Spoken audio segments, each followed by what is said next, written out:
You ask Tiger to solve.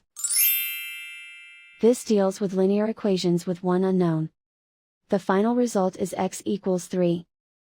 Let's solve it step by step. Swap sides. Group all constants on the right side of the equation. Add 6 to both sides. Simplify the arithmetic.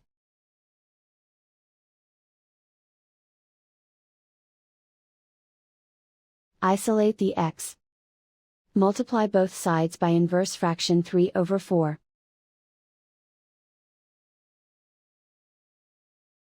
Group like terms. Multiply the coefficients. Simplify the fraction.